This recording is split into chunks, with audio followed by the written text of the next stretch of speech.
ছাত্র শিবিরের কেন্দ্রীয় নেতা জিসান আহমেদের নিখোঁজ হওয়ার ঘটনাকে কেন্দ্র করে গুম প্রচারণার প্রতিবাদ এবং রাজনৈতিক উদ্দেশ্যপ্রণোদিত অপপ্রচারের অভিযোগ তুলে সংবাদ সম্মেলন করেছে কুমিল্লা উত্তর জেলা ছাত্রদল। শনিবার ১৩ জুন বিকেল ৫টায় দাউদকান্দির গৌরীপুর বিএনপি কার্যালয়ে অনুষ্ঠিত এই সংবাদ সম্মেলনের আয়োজন করে কুমিল্লা উত্তর জেলা ছাত্রদল। সংবাদ সম্মেলনে লিখিত বক্তব্য পাঠ করেন কুমিল্লা উত্তর জেলা ছাত্রদলের আহ্বায়ক মোহাম্মদ আসিফ কবির। তিনি দাবি করেন, শিবির নেতা জিসানের নিখোঁজ হওয়ার ঘটনাকে গুম হিসেবে আখ্যায়িত করে সামাজিক যোগাযোগ মাধ্যমে ব্যাপক অপপ্রচার চালানো হয়েছে এবং এই ঘটনাকে রাজনৈতিকভাবে ব্যবহার করার চেষ্টা করা হয়েছে। লিখিত বক্তব্যে তিনি বলেন, পরবর্তীতে বিভিন্ন গণমাধ্যমে প্রকাশিত তথ্য ও ঘটনার বাস্তবতা থেকে প্রতীয়মান হয়েছে যে ব্যক্তিগত ও আইনগত জটিলতার কারণেই জিসান আত্মগোপনে ছিলেন। এই ঘটনায় তার বিরুদ্ধে মামলাও দায়ের হয়েছে বলে দাবি করেন তিনি। কুমিল্লা উত্তর জেলা ছাত্রদলের পক্ষ থেকে দেশের রাজনৈতিক দল, সামাজিক সংগঠন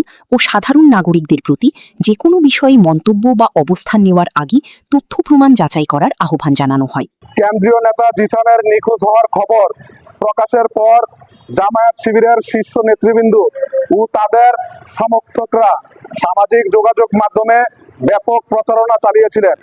তারা ঘটনাটিকে গুম হিসাবে আখ্যায়িত করে বিভিন্ন রাজনৈতিক পক্ষ ও সরকারের বিরুদ্ধে অভিযোগ তুলেছিলেন। এমনকি দেশে আবারও গুমের রাজনীতি ফিরে এসেছে বলেও প্রচারণা করা হয়েছিল। কিন্তু পরবর্তীতে গণমাধ্যমে প্রকাশিত তথ্য ও ঘটনার বাস্তবতা সম্পূর্ণ ভিন্ন চিত্র তুলে ধরছে।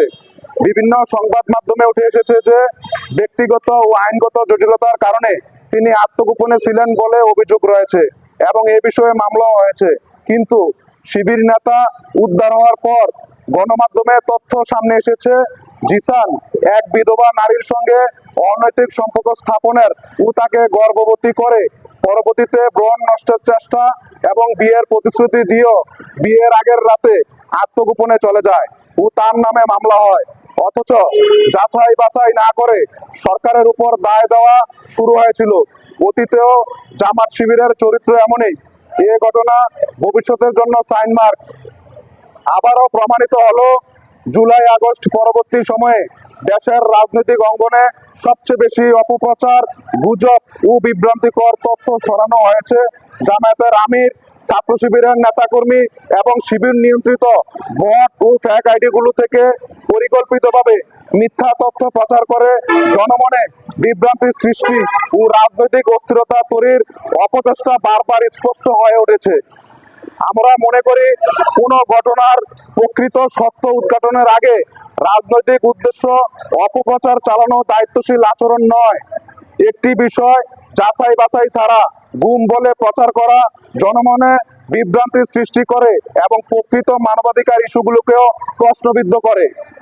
আমরা সকল রাজনৈতিক দল, সংগঠন ও নাগরিকদের প্রতি আহ্বান জানাই, কোনো ঘটনা নিয়ে মন্তব্য করার আগে তথ্য প্রমাণ যাচাই করুন।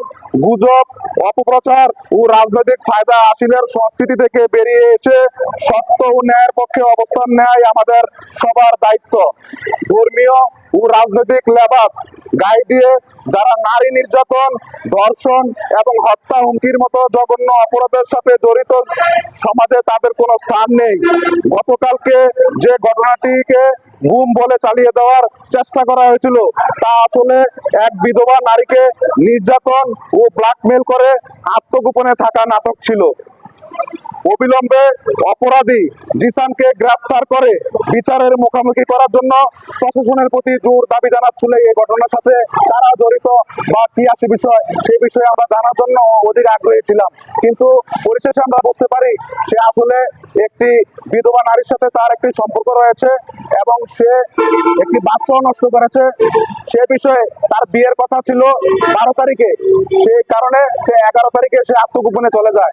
যে কারণে যাতে তার বিয়ে করতে না হয় সে কারণেই সে পালিয়ে এই দাউদকান্দি থেকে একটি নাটক সাজিয়ে সে পালিয়ে যায়। সংবাদ সম্মেলনে আরও বক্তব্য দেন দাউদকান্দি উপজেলা ছাত্রদলের সদস্য সচিব রিমন খন্দকার এবং গৌরীপুর মুন্সি ফজলুর রহমান সরকারি ডিগ্রি কলেজ শাখা ছাত্রদলের সভাপতি শাকিল আহমেদ চৌধুরী। এই সময় উপস্থিত ছিলেন দাউদকান্দি উপজেলা ছাত্রদলের সিনিয়র যুগ্ম আহ্বায়ক কাউসার মোল্লা, দাউদকান্দি উপজেলা ছাত্রদলের আহ্বায়ক সদস্য তরিকুল ইসলাম ইমন সহ সংগঠনের অন্যান্য নেতাকর্মীরা।